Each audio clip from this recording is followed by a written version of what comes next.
I never imagined that a quiet morning at the Bayshore coach terminal would be the moment my life cracked open, but that is how these things happen, not with thunder or warning, but when you least expect it, out of nowhere a stranger grabbed my arm. A steady grip, firm enough to warn, gentle enough not to alarm the other passengers drifting toward their buses. "Mom, come with me," the man whispered. His tone wasn't harsh. It wasn't even urgent. It was controlled, the way people speak when they need something done instantly without letting anyone else know. "Please don't resist. I'm with transit security. It's important." I blinked up at him, not understanding at first. I thought maybe I'd dropped something, or they needed me for a routine check. Anything normal. My son Daniel and his partner Lila were about a dozen steps behind me. I hadn't even turned fully toward the man before I saw their heads lift, their expressions sharpen. Something shifted on both their faces, something too sudden, too stiff. The man didn't wait for me to respond. He guided me toward a narrow staff corridor beside a vending machine. "Just follow me quietly," he murmured, his hand still on my arm. I obeyed, partly out of confusion, partly out of that instinct older women develop after a lifetime of keeping the peace. But deep inside, a small, cold sensation began to bloom. We slipped through a door marked "Employees Only." The hallway was dim, lined with metal cabinets and supply crates. Farther down, he opened a second door with a keycard. The lock clicked. He ushered me inside, and the sound of the terminal, rolling suitcases, chattering families, the hum of engines, cut off the moment he closed it behind us. I found myself in a cramped room barely big enough for a metal table and 2 chairs. The fluorescent lights above buzzed like a swarm of angry insects. He released my arm and stepped back, giving me space. "Please sit." His voice was calmer now, but the tightness around his mouth told me something was wrong. "What is this about?" I demanded, my breath catching. My fingers trembled as I reached for the back of the chair, but I forced myself not to sit. "I haven't done anything wrong." "You haven't."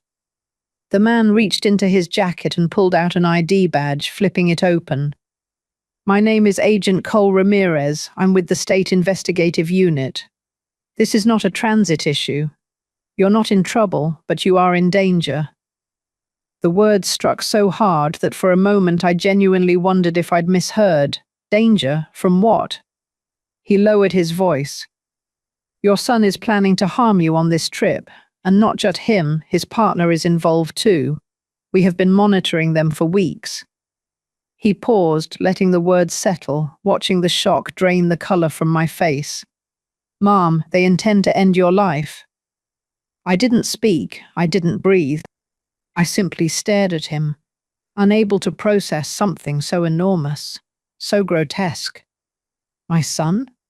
My only child? The boy I raised alone after my husband passed?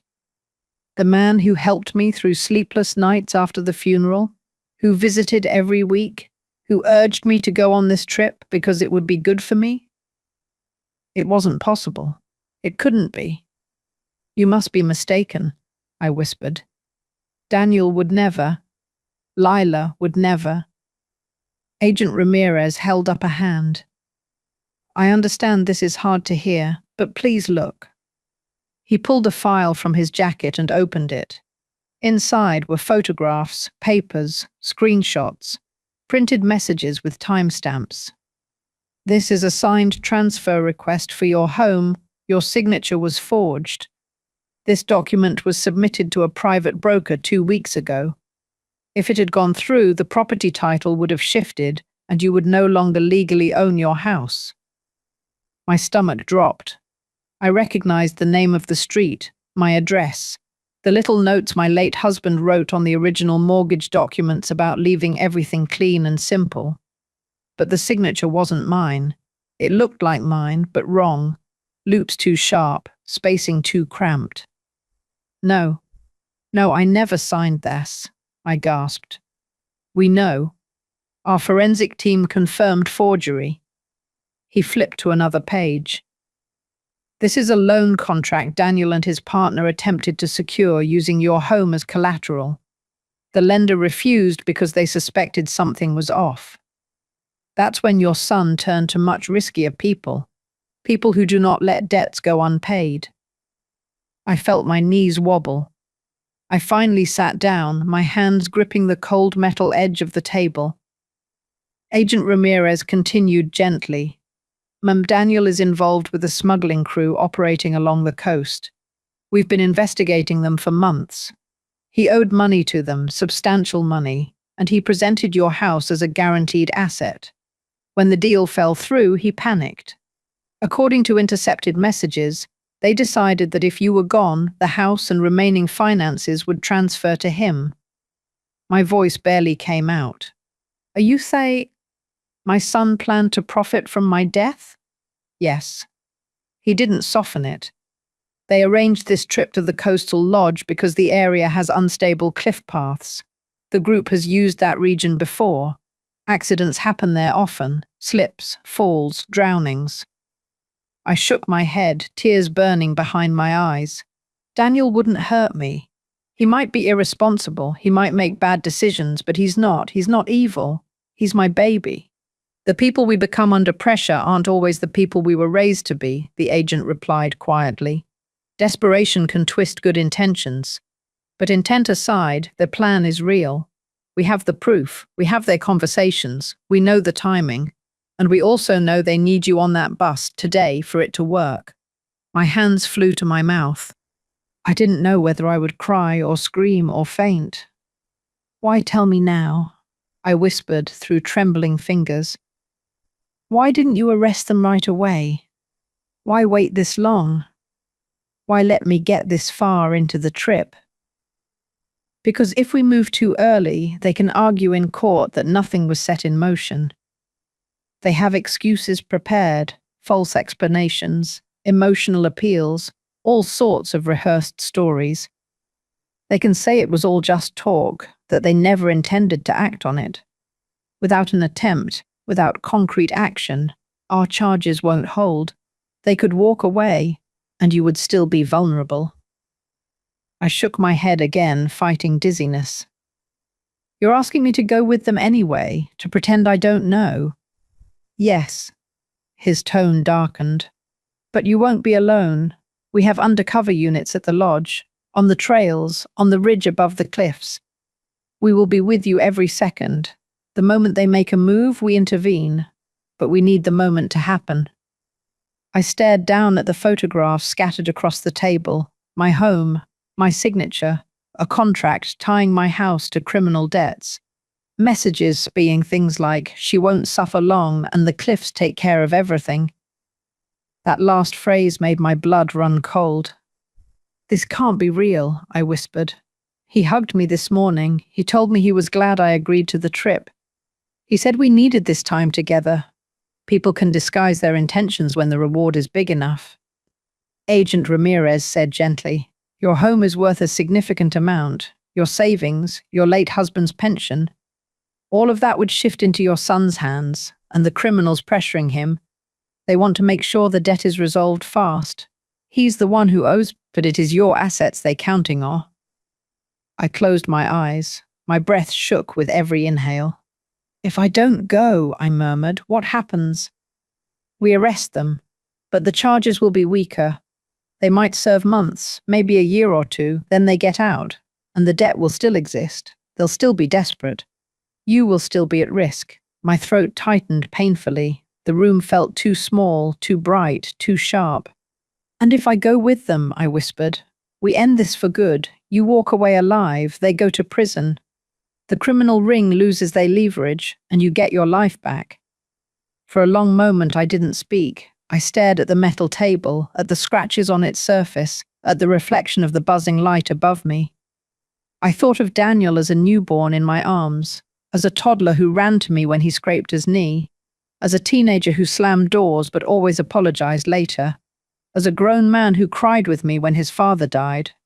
How had we arrived here? Finally, I lifted my head. My voice barely scraped out. What do you need me to do?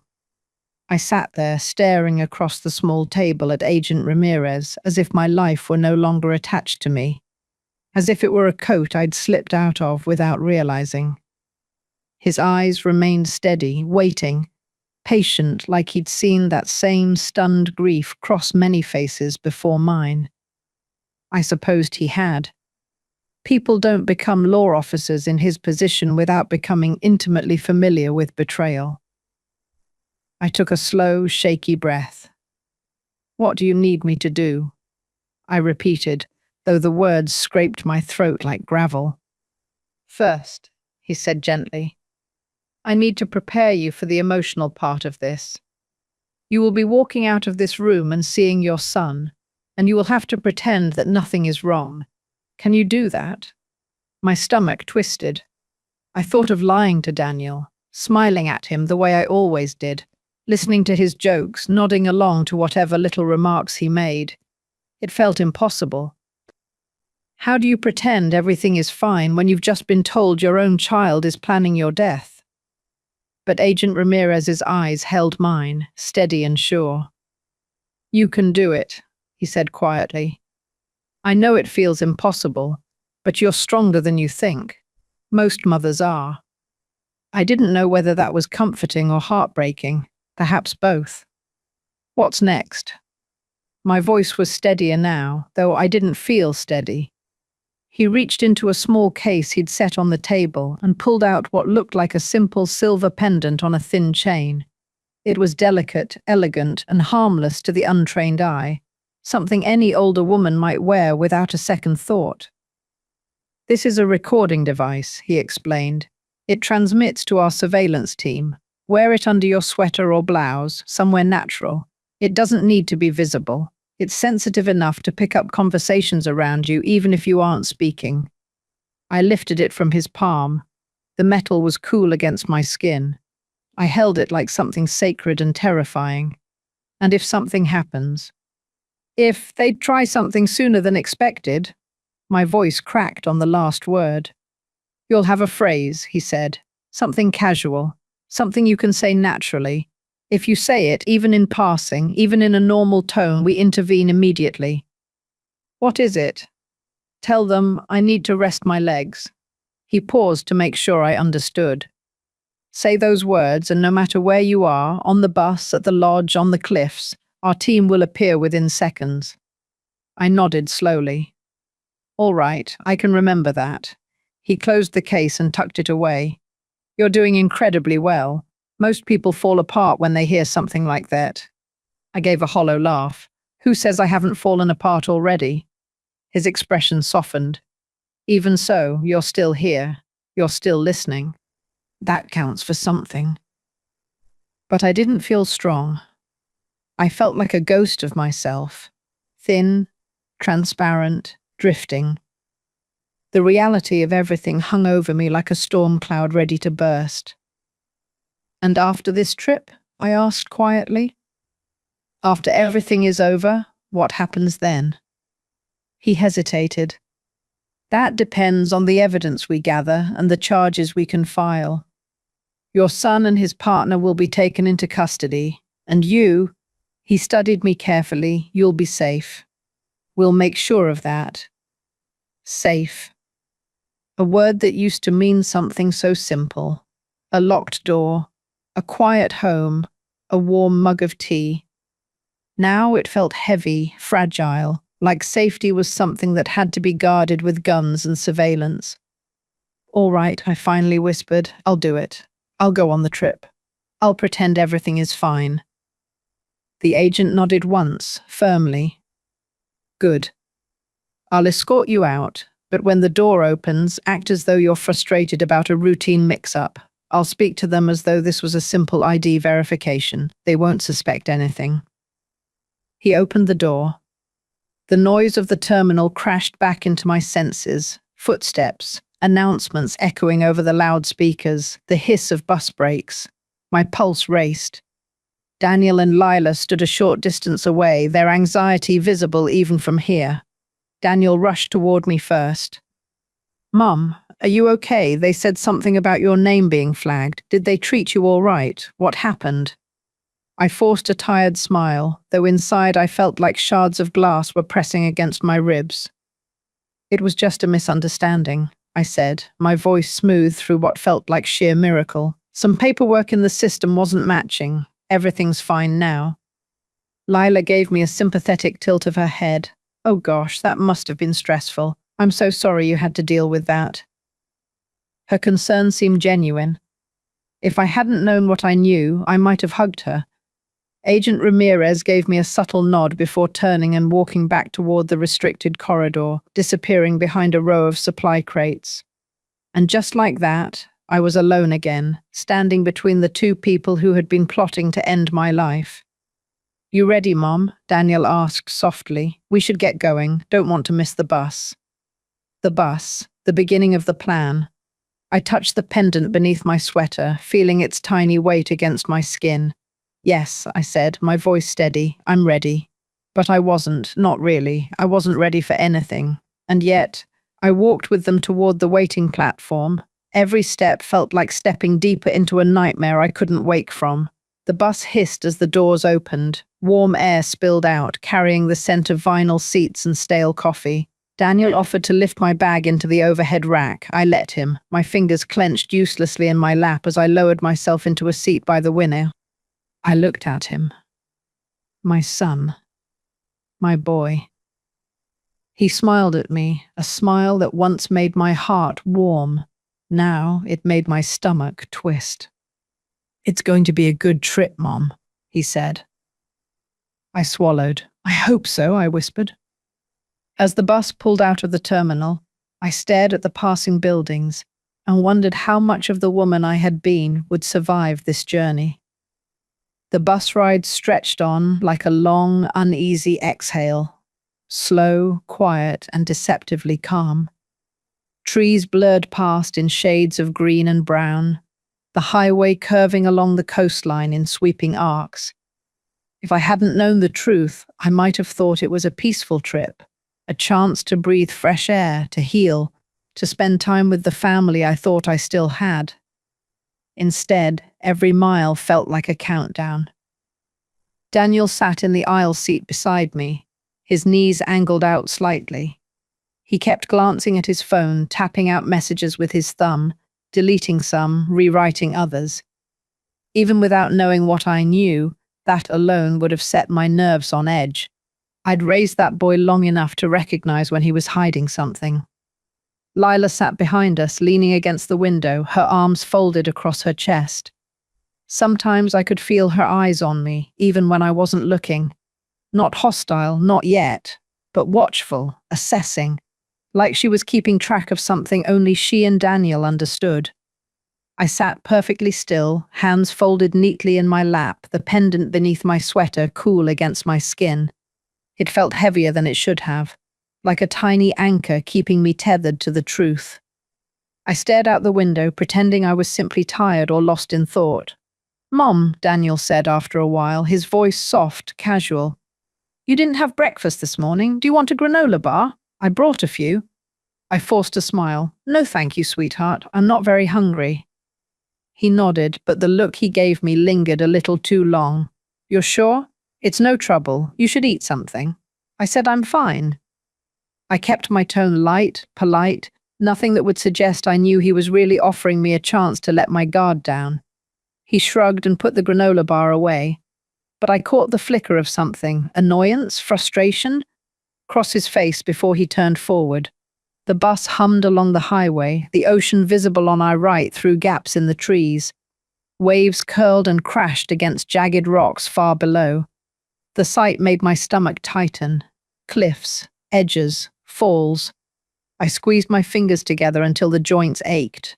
To distract myself, I let my mind drift back, past the terror of the present, to the months following my husband's death, months where everything had started shifting, even if I hadn't recognized it at the time. My husband, Owen, passed away 2 years ago, a quiet man with strong hands and an even stronger heart. He had always handled the finances, The bills, the repairs, the small decisions that made our life feel secure. When he died, I felt like the ground had fallen out from under me.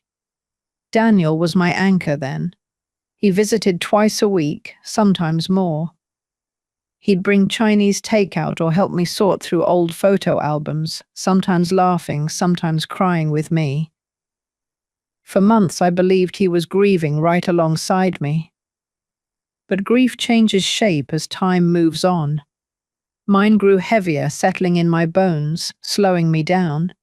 His grew sharper, restless, always pushing him somewhere, chasing something I couldn't quite see. Then came the questions, small at first. "Mom, do you know if Dad had any outstanding accounts? I just want to help you stay organized." "Mum, where do you keep the deed to the house? I should make copies for your files."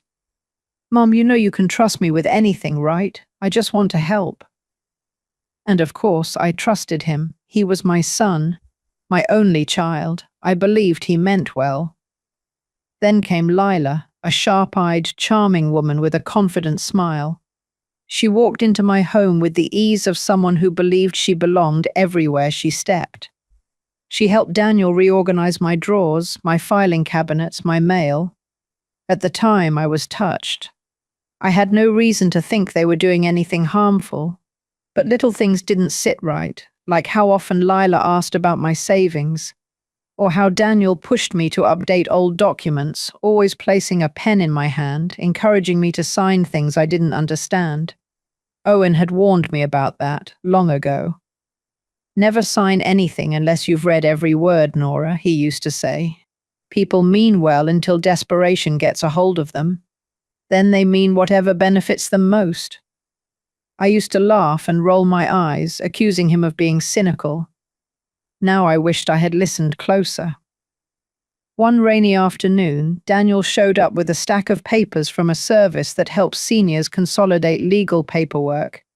He insisted it would simplify my life, save me headaches down the line. He guided my hand to initial here, sign there, date this page. I asked questions. He answered them quickly, a little too quickly. I brushed off my unease. I wanted to believe him. I wanted to believe he had my best interests at heart. But trust, once misplaced, becomes a dangerous thing. Weeks later, a woman from a private brokerage firm called my house asking for confirmation that I'd agreed to list my property for preliminary evaluation. I told her I'd done no such thing. Daniel said it must have been a clerical error. I believed him. Looking back, I think that was the moment everything started to unravel, slowly, quietly, in ways I didn't understand until it was too late. The bus lurched as we hit a rough patch of road, pulling me back to the present. I gripped the armrest and exhaled. Daniel glanced at me. "You okay?" he asked. "Just a bump," I said, managing a smile. He reached over and patted my arm.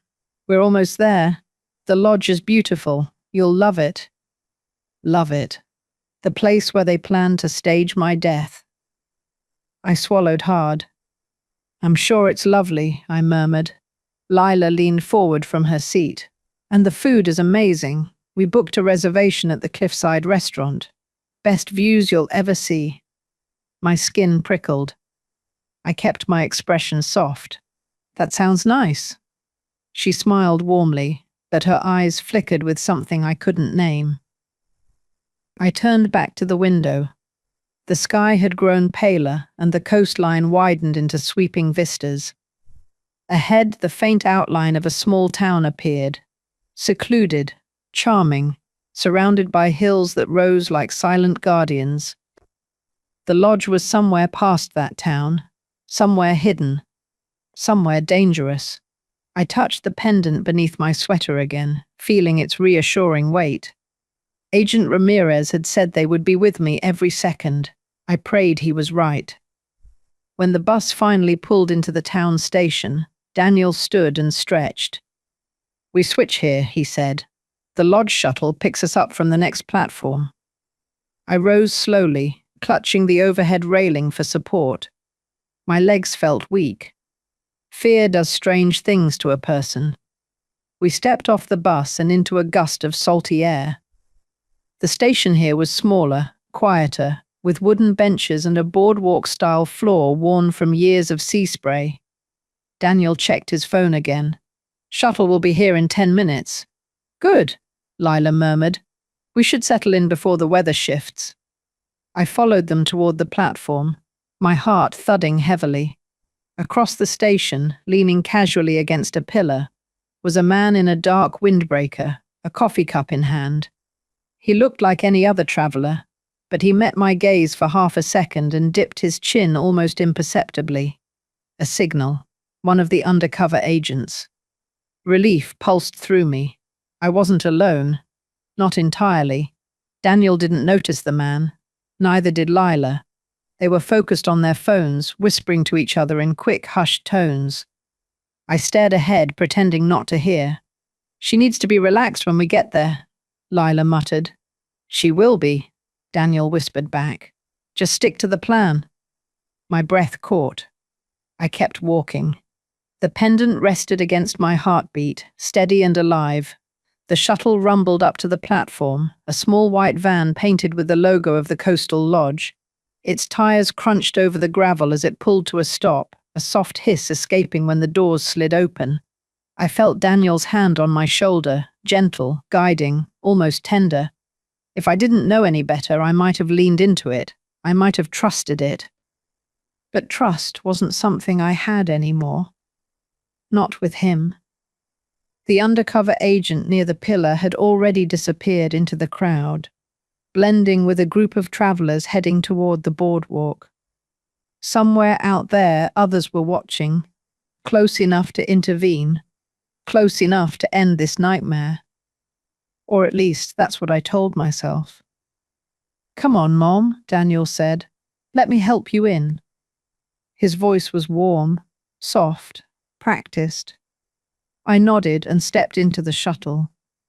The interior smelled faintly of pine-scented cleaner and ocean mist. Rows of cushioned seats lined the narrow aisle. I chose one near the front. Daniel and Lila sat directly across from me. The driver glanced in the mirror. "Bayshore Lodge?" he asked. "That's us," Daniel said. I swallowed. My hands rested on my knees, fingers curling and uncurling. I felt the pendant beneath my sweater shift slightly with each breath. The shuttle pulled away from the station and headed toward the winding coastal road. The town faded behind us, its quaint shops shrinking into dots. Ahead, the landscape thickened with rugged cliffs and rolling hills. Waves smashed against rock formations below, spitting white foam high into the air. It was beautiful and terrifying. Daniel spoke over the low hum of the engine. "Mom, once we checked in, maybe we can walk to the little art gallery downtown. They have local pottery and paintings. I know you'll love it." He was good. I had to admit that. Good at pretending, good at speaking softly, good at appearing like a caring son. But now that I understood the truth, every warm tone, every soft laugh, every light touch felt like a blade softly pressing against my skin. "That sounds lovely," I said, forcing a smile. "I'm sure it'll be a nice visit." Lila leaned over, her chin propped on her hand. "They have handmade candles too. Maybe we can get some for your house. It could use some brightening, you know? A bit of coziness." The way she said "your house" made my heart tighten, as if she already imagined it as hers. I nodded politely. "We'll see." The shuttle climbed higher along the cliffside. The air grew cooler. Mist rolled across the road in soft waves. The driver pointed overhead. "There's the lighthouse, Shipman Point. It's been there for over a century, oldest in the region." We approached a cliff path that wound around the lighthouse hill, a narrow, rocky ledge with a steep drop on one side. I saw Daniel glance at it for too long. Lila's eyes flickered in the same direction. I kept my expression calm. "Beautiful," I whispered. Inside, fear twisted like a knife. When the shuttle turned onto a long gravel driveway, the lodge came into view, A sprawling building of dark wood and stone, perched on a bluff overlooking the roaring waves. Smoke curled from the chimney. A long porch wrapped around the front with rocking chairs lined in neat rows. It looked like something out of a magazine. Warm, inviting, a perfect place for a peaceful getaway. A perfect place for an unfortunate accident. Daniel stepped out first and helped me down from the shuttle. His hand was steady as he guided me toward the entrance. A woman at the front desk greeted us. "Welcome to Bayshore Lodge," she said with a smile. "Checking in under Carter?" Daniel nodded. "Yes. Carter, party of 3. She typed on her computer. "We've placed you in Seaview cabin just down the path.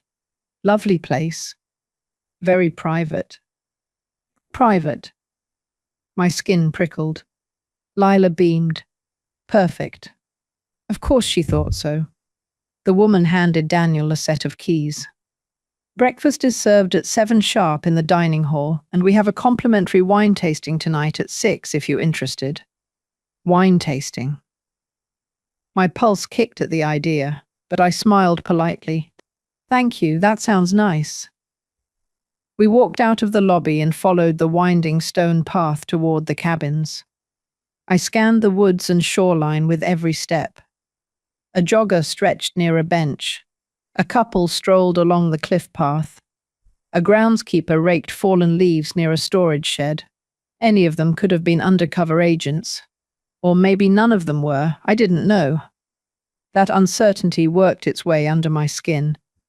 Seaview cabin sat near the edge of the bluff, large glass windows facing the endless ocean. When Daniel opened the door, the scent of cedar filled the air.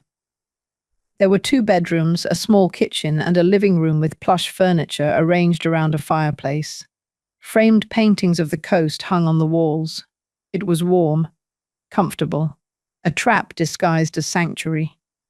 I set my bag down and pretended to admire the view. "It's lovely," I murmured. Daniel walked up behind me, placing a hand on my shoulder as we looked out at the water. "You deserve this, Mom. You've been through so much. I just wanted to give you something peaceful." I swallowed. "You're very kind," I said softly. He squeezed my shoulder. His hand felt like a shackle. Lila poked her head out of the kitchen. "There's a bottle of wine here already. Complimentary. Should we open it now?" Daniel looked at me. "Mum?" My throat tightened. "Maybe later. I'm a bit tired from the bus ride." Daniel nodded easily. "Of course. You can rest while we unpack." He was too agreeable, too calm, too prepared. I walked to my room and closed the door behind me. The moment the latch clicked, I exhaled shakily. My hands trembled as I sat on the edge of the bed. The ocean boomed against the rocks below, the sound vibrating through the cabin floor. I reached into my sweater and touched the pendant again. "I'm here," I whispered, though no one could hear me. A simple truth. I was still here, still breathing, still pretending. Still playing a role in a story I never wanted to be part of. They tried again during dinner. We ate at a small restaurant in the lodge, candlelit and quiet. Plates of grilled fish and roasted potatoes sat between us. Daniel poured water into my glass with a steady hand. "Mum," he said, "we'll hike to the lighthouse tomorrow morning. The trail is safe, even for you. We'll take it slow." Lila smiled brightly. "You'll love the view from the top. It's breathtaking." The way she said breathtaking made my stomach curl. Daniel added, "There's a lookout point not many tourists know about. We found it online. It'll be peaceful, just us, just us, just the 3 of us. Just enough time for a staged fall." I took a slow sip of water to hide the tremble in my lips. "I'd like that," I said softly. Daniel seemed pleased. Lila relaxed, but inside me panic churned like a riptide. After we ate, I excused myself early and returned to the cabin. As soon as the door closed behind me, I leaned against it, breathing hard. The room was quiet, Too quiet. I walked to the window. The ocean heaved against the rocks. The moon hung low. I whispered again, "I'm here." I don't know if the agents heard it. It wasn't the emergency phrase, but it was the truth I needed to say out loud. I was still alive. And tomorrow, I wasn't sure if I would be. The cabin settled into nighttime quiet. Not peaceful quiet, more like the hush before a storm, where every creak of wood and whisper of wind feels pointed, deliberate. I sat on the edge of the bed, staring at the dark window. The waves below crashed in rhythm, each one sounding like a warning. Somewhere out there, people were watching.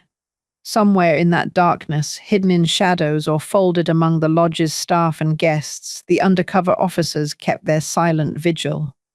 I clung to that thought, because it was the only thing holding me together. But faith, even in law enforcement, has its limits. Fear still gnawed at my insides. The lamp cast a dim glow across the room. I traced a finger over the quilted blanket, trying to keep my breathing steady. I thought of Daniel as a little boy, how he used to curl up beside me when thunderstorms scared him, how he used to clutch my hand so tightly on the first day of school. That little boy felt so far away now, lost somewhere in the shadow of the man who sat across from me at dinner, speaking of cliffs and views and privacy with a voice too smooth. A soft knock jolted me upright. "Mum?" Daniel's voice drifted through the door. "Are you awake?" My pulse quickened. I swallowed and forced my tone steady. "Yes, sweetheart. Come in." The door opened and he stepped inside, leaning his shoulder against the frame.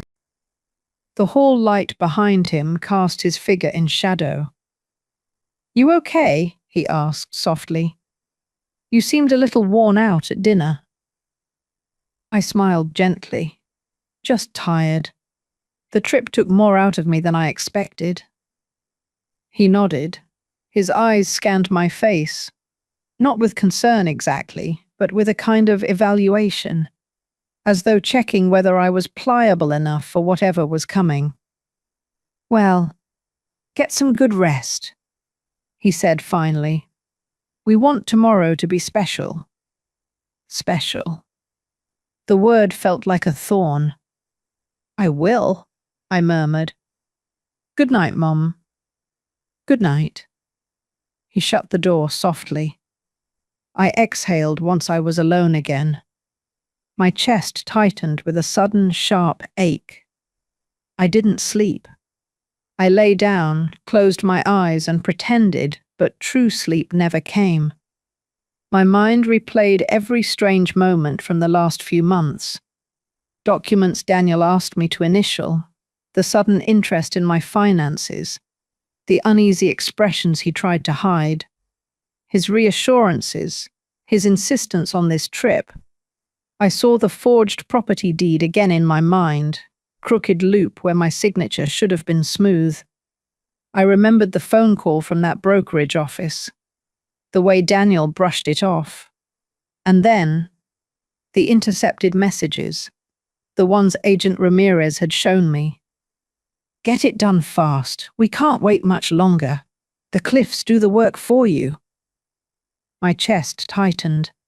My breath turned thin. I pressed my hand against the pendant beneath my sweater. It felt like a lifeline. I whispered, "I need you to be listening. Please be listening."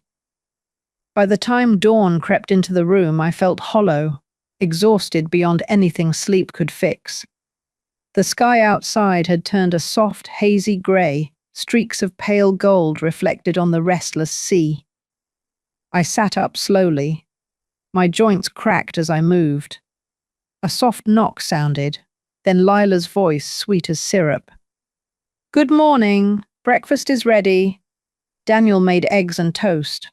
The normalcy of it made me want to scream. "I'll be right there," I called, smoothing my hair with trembling fingers. I walked to the kitchen. Daniel stood by the stove, flipping eggs onto plates. Lila arranged fruit in a bowl like she was hosting a brunch for friends instead of preparing for whatever they had planned later. He lifted his foot.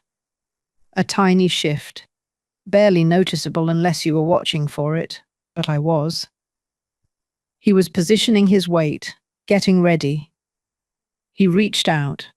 His hand hovered inches from my back, and just as his fingers brushed the fabric of my jacket, I stepped forward. One small step, just enough to break his balance, just enough to force him to stumble.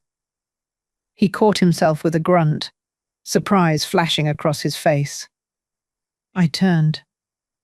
"Do it," I said softly. "If that's what you came to do, go on. Finish it." His eyes widened. Lila's mouth fell open. "What?" Daniel whispered. "You heard me." My voice didn't tremble. Not anymore. "Push me. Go on. Since that's been your plan all along." Daniel froze. Lila blinked rapidly, panic rising in her eyes. "Mum, no, you're misunderstanding. I saw the forged deed," I said. "I saw the messages, the ones you thought no one would ever read." Their faces drained. "You planned this," I whispered. "You planned to take me to a cliff where a fall could be explained away. You planned to walk away clean. You planned to solve your problems with my death." Daniel swallowed hard, his jaw clenched. "Mum, it's not like that." "Then tell me what it's like," I snapped, voice breaking. "Tell me how a son decides his mother's life is worth less than his debt. Tell me how you looked at me these past weeks knowing you meant to. I couldn't finish. The wind carried the rest. Lila stepped back. "Daniel, what do we do?" He didn't answer. He looked between me and the cliff, plan crumbling in his hands. I saw the moment he realized he couldn't talk his way out of this. He took one step toward me. I stepped back. "Don't," I warned. He lifted his hands. "Mum, please, stop." The voice exploded from the rocks behind us. Another shout followed. "Police, don't move!" From the trail, from behind boulders, from spots that looked empty just moments earlier, figures materialized. Officers. Undercover units, at least 6 of them. They swarmed the cliff path in seconds. Daniel spun around, eyes wide. Lila screamed. "Hands up!" an officer demanded. "Now!" Daniel lifted his hands slowly. Lila fell to her knees, sobbing. 2 officers grabbed Daniel's arms, pinning him. Another cuffed his wrists. Lila didn't resist. She simply crumpled in the gravel, hands trembling as the cuffs snapped around her. I stood frozen, breathing so hard my chest hurt. An officer took my elbow gently. "You're safe now," he murmured. "We have you. It's over." But it didn't feel over, not even close. Daniel twisted toward me as they pulled him back from the cliff's edge. "Mom," he cried. "Mom, please, this isn't what you think." I stared at him. The wind witched around us. Salt stung my eyes. His face, my baby's face, twisted in panic and desperation. "Mom!" he shouted again. I lowered my gaze, because the truth was unbearable. He had chosen this. He had walked this cliff knowing the plan. And now the consequences stood behind him in uniform. They led us back down the trail, Daniel and Lila in cuffs, me, surrounded by officers guiding me carefully down the uneven steps. My knees trembled. My legs felt weak and uncertain. More than once, an officer steadied me. At the base of the trail, near the lighthouse parking lot, a black SUV waited. Agent Ramirez stepped out as we approached. He came directly to me. "Mrs. Hayes," he said softly, "you did exactly what you needed to. You're safe." His voice cracked something in me. The adrenaline that had held me together began to crumble. I covered my face with shaking hands. He placed a gentle hand on my shoulder. "You're safe," he repeated. But I didn't feel safe. I felt shattered, broken, changed forever. The ride back to the station was quiet. I sat beside Agent Ramirez in the back of the SUV, while other officers transported Daniel and Lila in separate cars behind us. The coastline blurred past the window. The cliffs, the waves, the lighthouse. All of it felt distant and surreal, like something from a nightmare I'd woken from too abruptly. "Mrs. Hayes," Agent Ramirez said gently, "I know this is difficult, but we need to take your statement as soon as we get to the station. Details are important." I nodded numbly. "I'll do whatever you need," I whispered. He gave a nod of gratitude. "You were incredibly brave today." I didn't feel brave.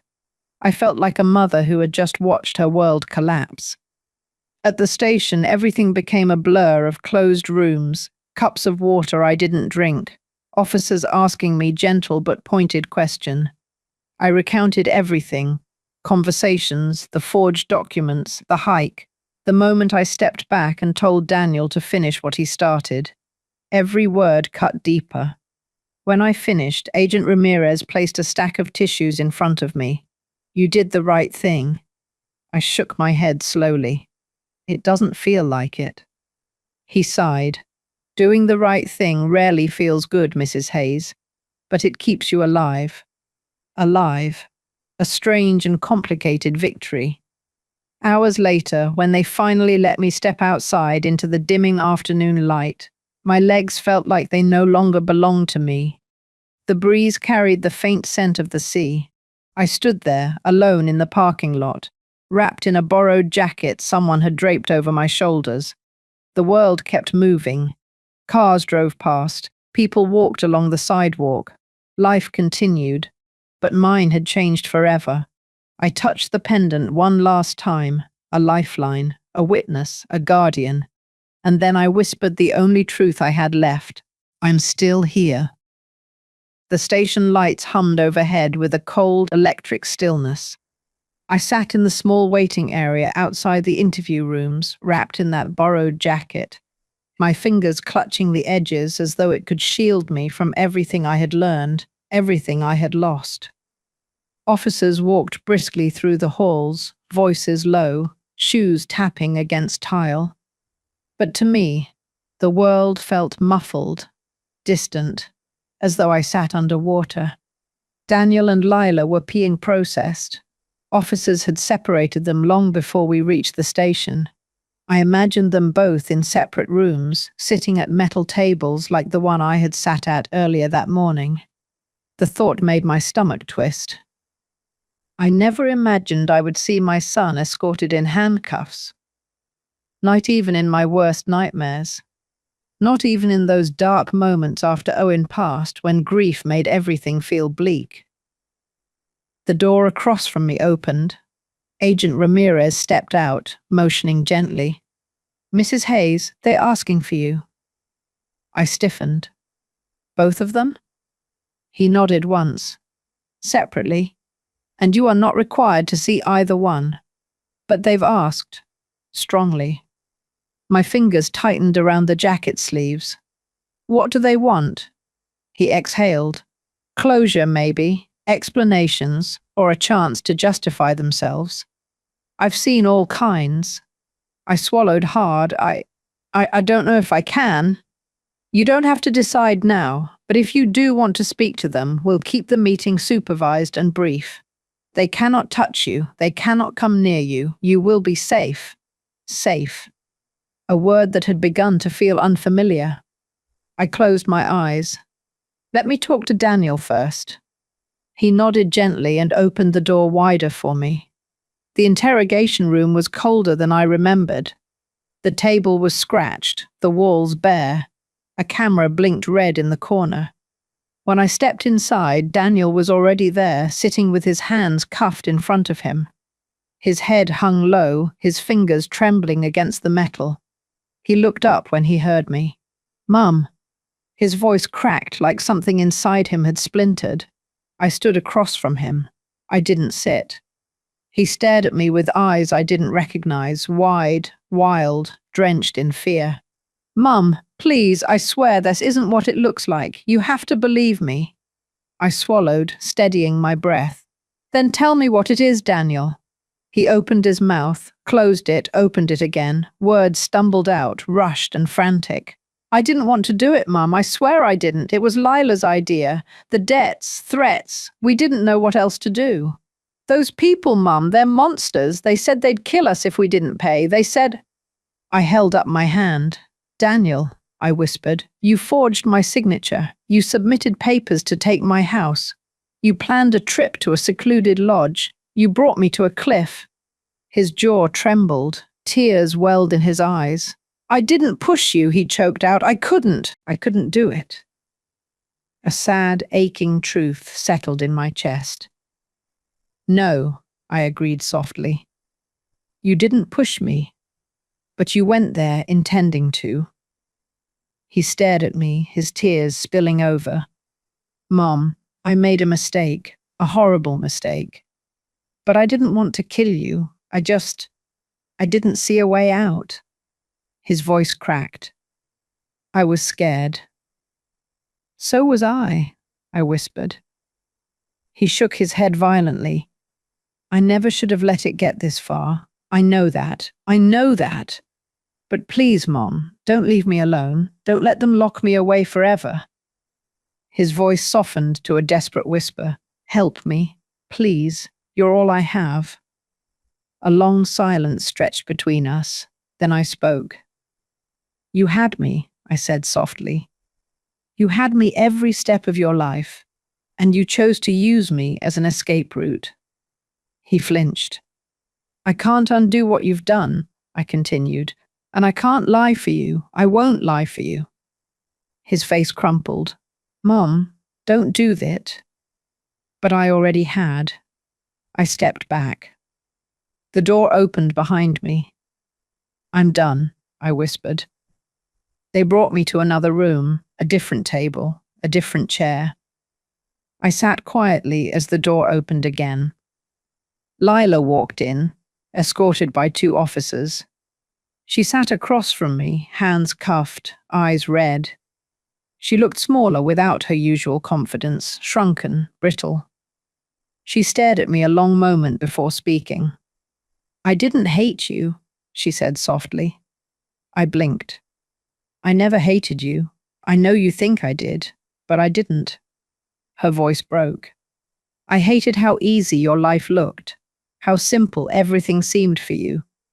You had a house paid off, savings, a pension, security. She looked down, her hair falling over her face. I never had that, she whispered. I exhaled slowly. So you decided to take it from me. Her lips tightened. I didn't want to hurt you, she murmured. I swear it. I wanted you to sign things willingly. I wanted you to trust us. But when you didn't, when the lenders refused, Daniel panicked. He started talking to people he shouldn't have. He made promises he couldn't keep. And you? I asked quietly. What did you do? She looked up. I tried to protect him. A bitter sorrow washed through me. You tried to protect him, I repeated, by killing me. Her lips trembled. I didn't want it to go that far, I swear. I thought we'd find another way. I kept telling him we should stop, we should confess, but the threats kept coming, and he kept saying there was no time left, that they'd kill us both. I closed my eyes. I didn't know what to do, she whispered. I tried to be strong. I tried to fix it. But every choice we made it worse. She swallowed hard. Sorry. The words cracked. I'm so sorry. I opened my eyes. Sorry doesn't undo what you planned, I whispered. Or what you almost did. Her shoulders slumped. No, she whispered. It doesn't. A pause. Then she lifted her gaze. Mrs. Hayes, I know you won't forgive me. I don't expect you to, but please, please believe this. I never wanted you dead. I just didn't know how to save Daniel any other way. Tears slid down her cheeks. And I failed, she whispered. I failed him. I failed you. I failed everyone. I sat silent a long moment. Then I stood. I hope, I said quietly, you both learn from this. Truly learn. The door opened. I walked out, and I didn't look back. When I stepped into the hall, Agent Ramirez was waiting. Are you ready to go? He asked. More than ready, I whispered. He nodded sympathetically and escorted me out of the station. Outside, the sky had dimmed, streaks of orange fading into deep grey. A cool breeze brushed my face. I took a slow breath, a real one this time, and lifted my face to the wind.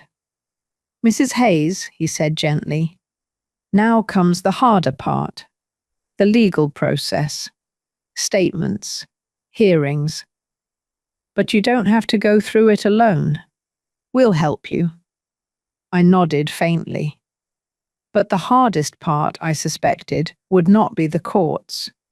It would be the silence that followed, the emptiness, the grief of losing a child who was still alive, the grief of losing the illusion of family. I want to go home, I whispered. He gave a small nod. We'll drive you. I followed him toward the waiting car. Each step felt heavy, but each one was mine. A step away from death, a step toward rebuilding, a step toward whatever life waited ahead. The ride home was silent, comfortably silent, if silence can ever truly be comfortable after a day like the one I'd survived. The hum of the car engine was soft, steady, almost soothing. I sat in the back seat, watching the coastline unfurl along the window like a painting. Waves curled against the rocks, foaming white. Gulls circled overhead, their cries sharp and lonely. Agent Ramirez glanced at me occasionally through the rearview mirror, but he didn't speak unless I did. For that, I was grateful. I had no words left. My throat felt raw, scraped from too many truths and too much pain. By the time we reached my house, the streetlights were flickering on. My small home, quiet, modest, with its weathered porch and flower pots Owen had built years ago, looked exactly the same as when I had left. And yet, stepping out of the car felt like stepping into a different world, a world where nothing was the same at all. I paused at the curb, staring at the house. Ramirez stepped up beside me. Do you need us to come in with you? He asked gently. I shook my head. No. I think I need to do this alone. He studied me for a moment, then nodded. If anything at all, feels off, you call us. Immediately. I will. And Mrs. Hayes? He added softly. Yes? You're stronger than you think. My eyes stung. Thank you, I whispered. He headed back to the car, and I walked up the familiar path to my front door. My hand shook as I unlocked it. The hinges creaked the same way they always had. The faint scent of lavender and old books filled the air. Home. Except it didn't feel like home. Not yet. I closed the door gently behind me. The house seemed larger than before, emptier. Every shadow felt like a memory. Every corner whispered Owen's name. I set the jacket on the armchair and stood still in the middle of the living room, letting the quiet wrap around me. I didn't cry. Not yet. Instead, I walked slowly to the kitchen and made myself a cup of tea, moving through the motions like someone performing a ritual passed down through generations. Boil water, steep leaves, pour carefully. It wasn't until I sat at the table, hands curled around the warm mug, that the tremors began. Tiny at first, then stronger, and then tears. Not loud, not violent, just quiet, steady streams sliding down my cheeks. My son had planned to kill me. My son, my child, the baby I had rocked in my arms on sleepless nights. The boy who used to bring me wildflowers from the backyard. The teenager who cried when his father died. How did we get here? Where had I failed him? Where had he failed me? The grief cut deep, deeper than anything I'd felt before, and yet, beneath it, strangely, there was relief. I was alive, and for the first time in months I wasn't questioning my sanity. I wasn't guessing. I wasn't doubting myself. The truth was out. The danger was over, at least part of it. 2 days passed, 2 days of silence, 2 days of trying to remember how to breathe normally. But on the third day, a phone call shattered the fragile calm. I had just finished watering the ferns by the window when the phone rang. The sharp sound startled me so badly my hand jerked, spilling water across the sill. "Hello?" I answered, breath uneven.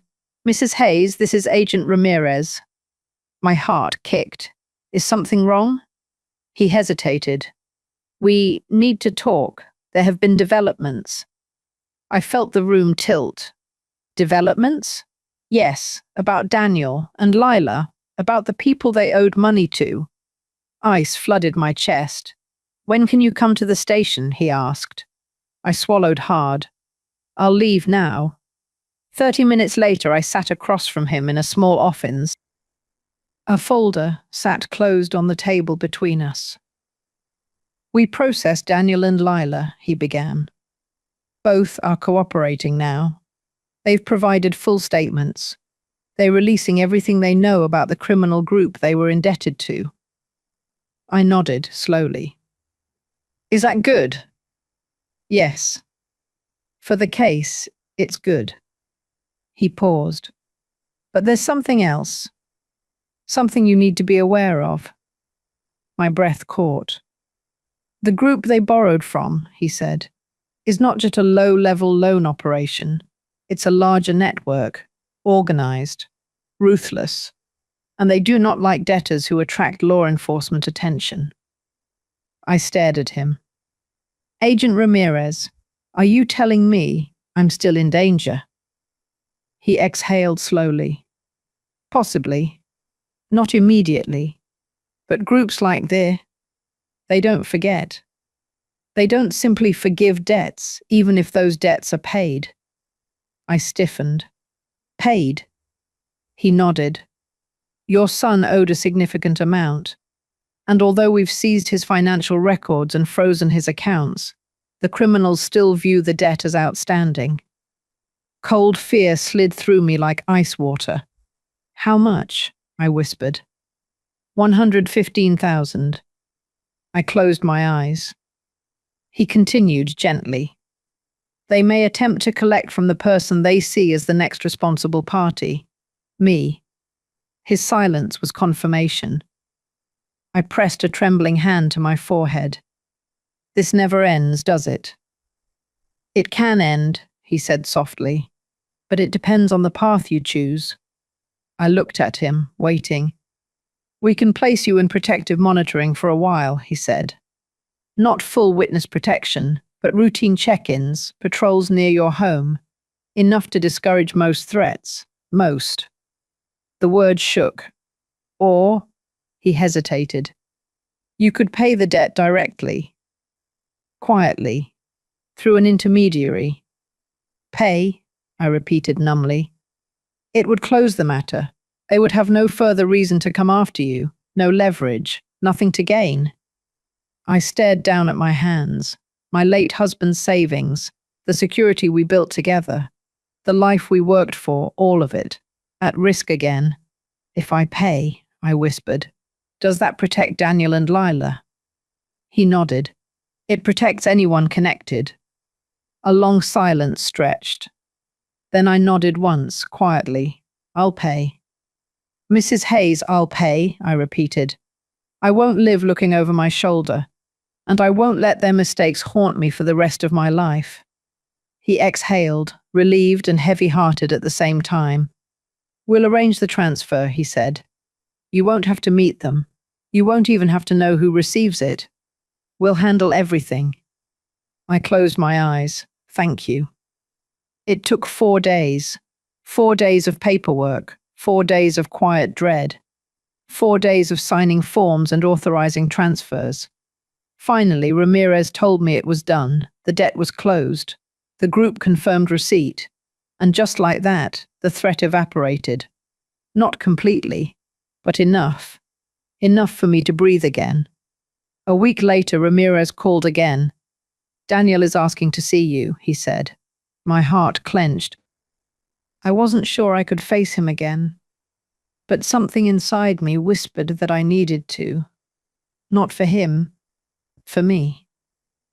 To close the wound, to accept the truth, to choose what came next. I stood in the visitation room, separated from him by glass. He picked up the phone. So did I. He looked older, tired, frightened. "Mum," he whispered. "You came." "I came," I echoed. He swallowed hard. They told me you paid the debt." "I did. Why?" His voice broke. "Why would you do that for me after everything I did?" I stared at him. Then I whispered the truth. "Because I want to live." He closed his eyes. "And because," I added softly, "even though you broke my heart, I still love you." His breath shuddered. "I'm so sorry, Mum," he whispered. "I don't deserve you. I don't deserve forgiveness." I nodded faintly. "Not yet. Maybe one day. Forgiveness isn't a gift, it's a process." He opened his eyes. "Will you wait for me?" he asked. The question pierced me. "I'll be here," I said. "But waiting, that depends on the person you become." He nodded slowly. "I'll try," he whispered. "I swear I'll try." I believed he meant it. Whether it would be enough, only time would tell. I hung up the phone. He did too. We watched each other for a moment through the glass. Then I turned and walked away. I walked out of the visitation room with my heart dragging behind me like a heavy shadow. My feet felt strange against the polished floor, as if the ground itself didn't quite know how to hold me anymore. Seeing Daniel behind glass, pale, shaken, humbled, had carved a new ache into me. Not the sharp, fresh pain of betrayal, but the quiet, hollow grief of a woman watching her child unravel. Outside the station, the afternoon sun was low, muted by a thin veil of clouds. I sat on a bench near the parking lot, letting the breeze brush against my face. I needed a moment before calling a taxi, a moment where the world didn't move and I didn't have to pretend I understood the path ahead. The truth was simple and unsettling. Daniel was alive. I was alive. But the relationship that once defined us, mother and son, was fractured beyond recognition. A door opened behind me. I turned to see Agent Ramirez walking out, holding a paper cup of coffee. "Mrs. Hayes," he greeted gently. "I figured you'd still be here." I smiled faintly. It's hard to stand up again after something like that. He nodded, taking a seat at the far end of the bench. He didn't crowd me, didn't push. He simply sat there, coffee warming his hands. "You handled yourself well in there," he said. "Better than most people in your position." "Is there such a thing?" I murmured. He gave a small, sad laugh. "You'd be surprised." We sat in silence for a long moment. Then he spoke more seriously. "There's something we still need to discuss." My shoulders tensed. "Something else?" He nodded. "Something important."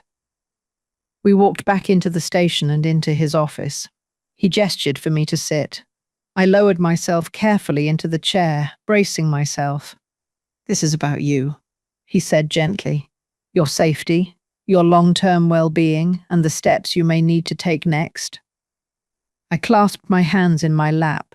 "I paid the debt. Isn't it over?" He hesitated. "For the most part, yes. But I'd like to be completely honest with you. Please." He leaned back slightly. Paying the debt neutralized the immediate threat. Those individuals are business-oriented. They won't come after you now. You've cleared what your son owed. Relief washed through me. But, he continued, the emotional fallout, the financial strain, the legal proceedings, those things linger, and often people underestimate how deeply such an experience can affect their lives. I nodded slowly. I suppose that's true. You've been living alone for a long time, he said gently. But you won't be the same person you were before any of this happened. It's normal to feel unsafe even when you are safe. He slid a pamphlet across the desk. Victim support services, trauma counseling, local community networks. I stared at it. I appreciate the help, I murmured, but I'm not sure what I need yet. That's perfectly normal, he said. Just don't shut yourself away from the world. When we isolate after trauma, it becomes harder to recover. I gave a thin smile. You sound like you've said this before. He chuckled. More times than I can count. He opened another folder. And you will also need to handle the legal side, your house, your finances, your will. Everything Daniel and Lila tried to manipulate needs to be repaired and protected. I inhaled deeply. Yes, I whispered. I know. He closed the folder and met my eyes.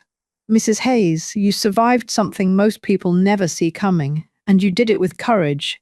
Now the next chapter is yours to rebuild. I swallowed past the lump in my throat. I'll do my best. He nodded. For what it's worth, he said softly, I'm proud of you. The words cracked something open in me, something small and hidden.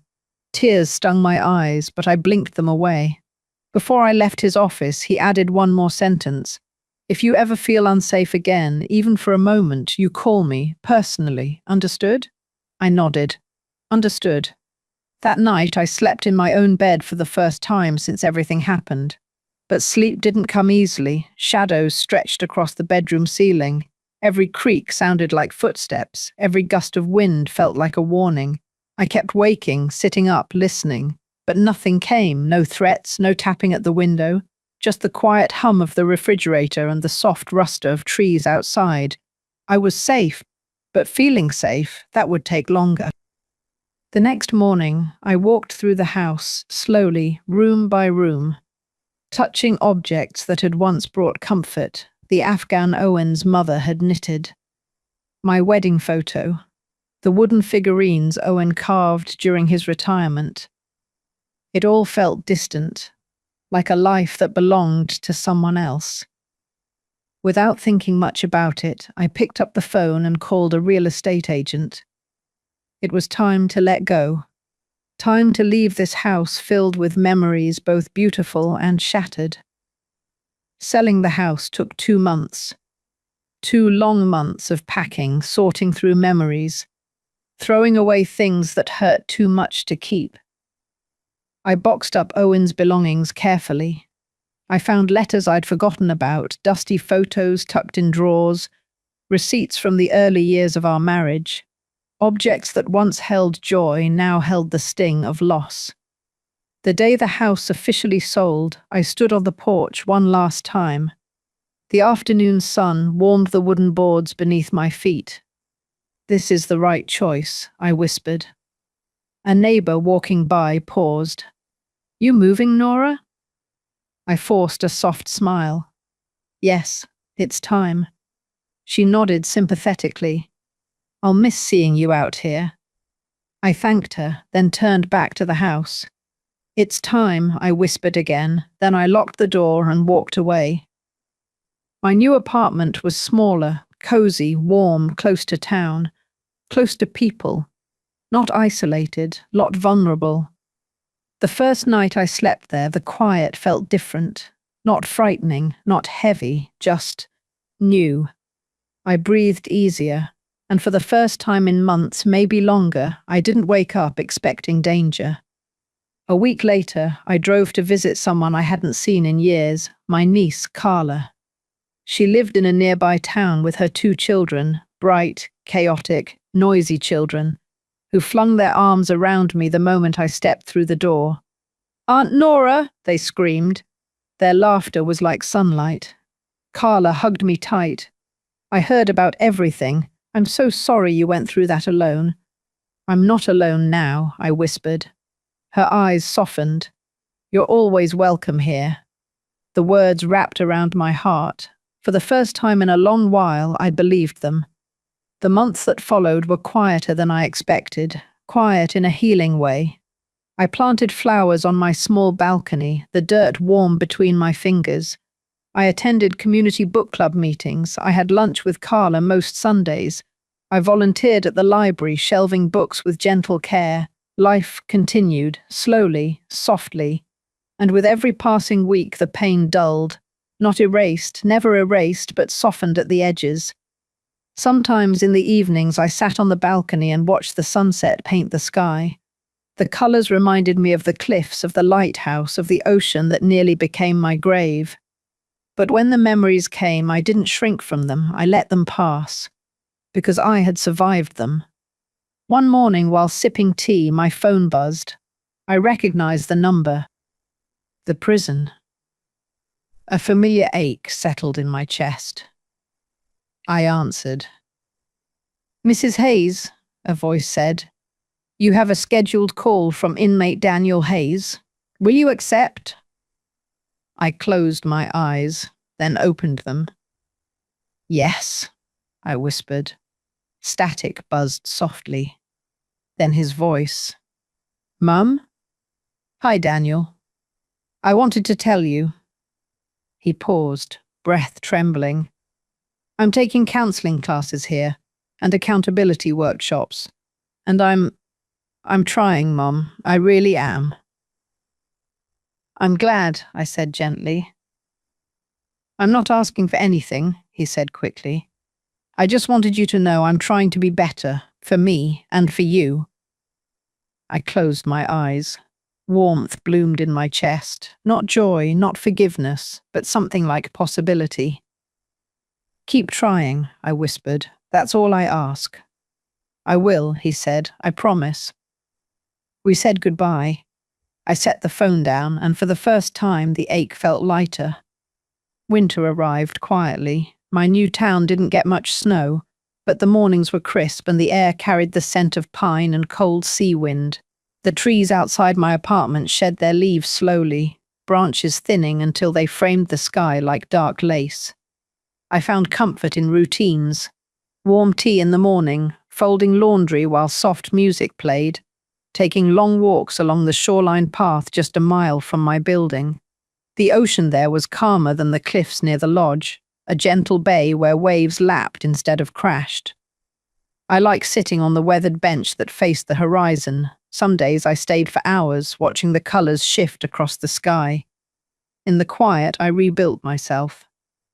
Not through sudden revelations or moments of triumph, but through small choices, little things.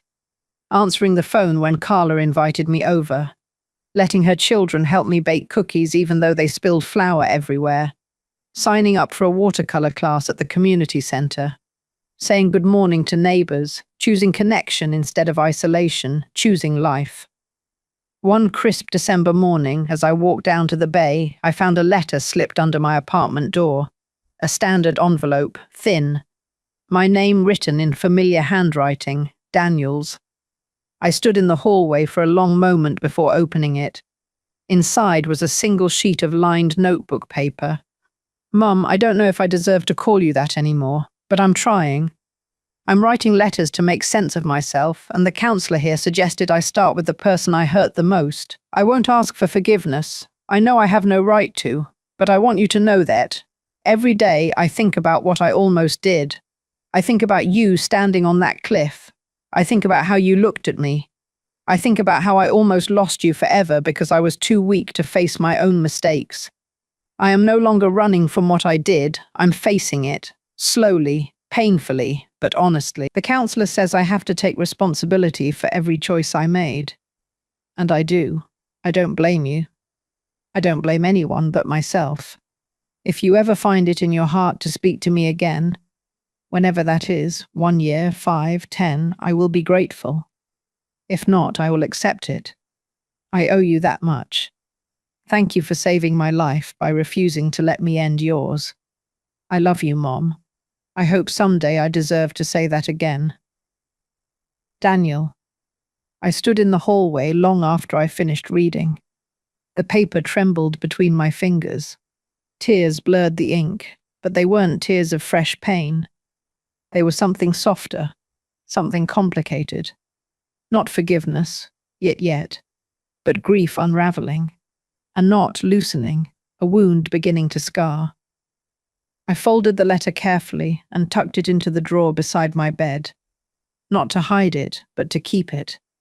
A reminder of where I had been and where I refused to go back to.